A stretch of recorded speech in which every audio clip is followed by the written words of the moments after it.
एक समय की बात है, एक छोटे से गांव में एक बुजुर्ग महिला रहती थी। उनका नाम राधा था। राधा बहुत ही दयालु और सहानुभूतिपूर्ण थी।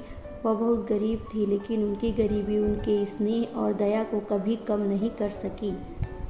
राधा का एक ही बेटा था, जिसका नाम रामू था। रामू किसी नगर में नौकरी करता था और अपनी माँ से बहुत प्यार करता था। रामू हर महीने अपनी माँ के पास आता था, उसे पैसे देता था और फिर वापस शहर चला जाता था। लेकिन एक महीने रामू नहीं आया, फिर दूसरे महीने भी वह नहीं आया। राधा ने अपने सारे पैसे जमा किए और शहर के लिए निकल पड़ी। शहर में पहुंचकर उसने अपने बेटे को ढूंढना शुरू किया। दिनों बीत गए, लेकिन वह अपने बेटे का पता नहीं लगा सकी। उसके पास पैसे भी खत्म हो गए थे।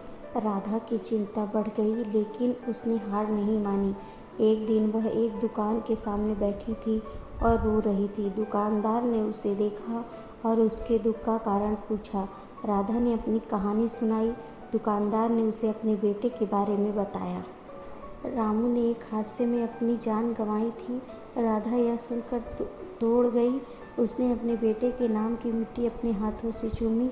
उसकी आंखों में आंसू थे, लेकिन उसके मन में एक आशा थी।